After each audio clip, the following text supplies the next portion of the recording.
Let's talk about the results that you can expect once a DVT has been treated. Once the blood flow in the affected vein is restored, patients can expect the swelling and pain in the affected leg to decrease. Mobility will improve and the patient will experience a return to his or her original energy levels.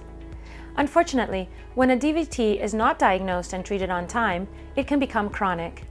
Some patients with chronic DVT develop post-thrombotic syndrome, caused by the pooling of blood around the calf and the ankle.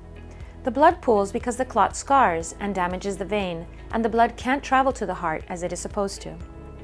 Post-thrombotic syndrome is characterized by long-term swelling, pain, skin color changes, and even skin ulceration, with decrease in the quality of life for patients.